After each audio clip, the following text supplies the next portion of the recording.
Tēnā tātou katoa. Good evening. An ordinary Auckland morning rush hour turned to tragedy today as a gunman on home detention shot his way into his place of work.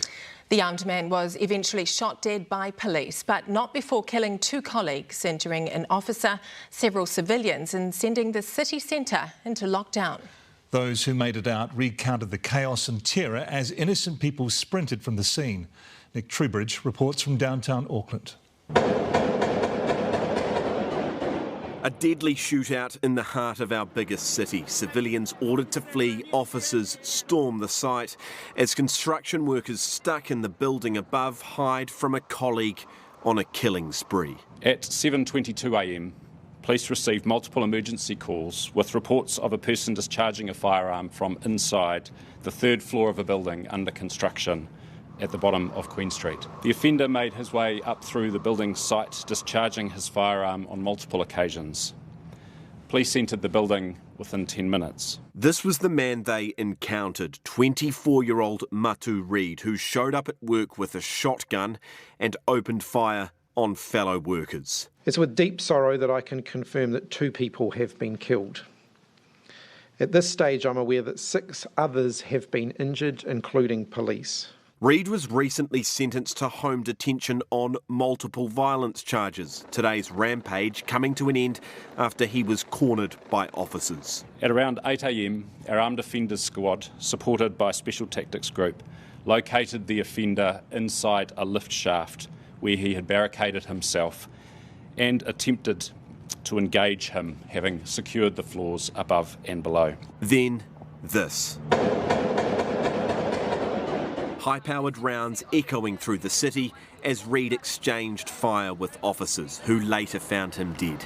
Those who escaped told us of the sense of terror, of dread, as it all unfolded. First I grabbed my helmet.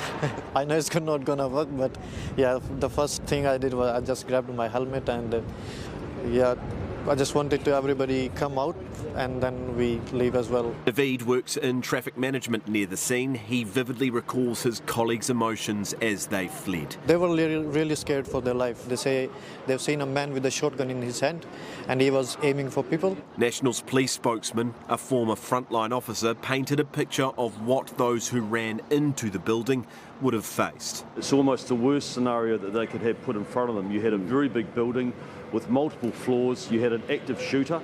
They had to recover people that had already been shot and injured.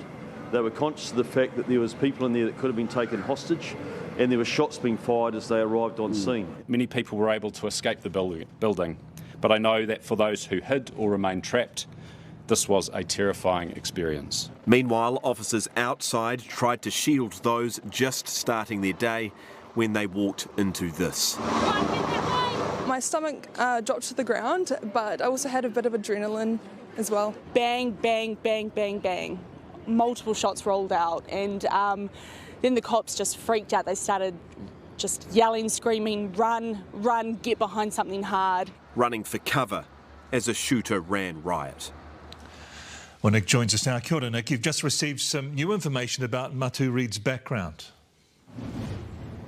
Yeah, that's right, Mike. We have received information that Corrections will be undertaking a review of Mr. Reid's management. Of course, that will look into just how he was managed. He was to serve 5 months home detention as part of his sentence. The review will look into things like how often he checked in. Now, we understand from Corrections that he checked in with his probation officer as recently as yesterday. We understand another condition of his home detention was that he was to undertake anger management courses as well. And what I can also tell you is I've just seen a report from NZME detailing a little bit about Mr. Reid's crimes and the crimes he was convicted for and ended up on home detention for.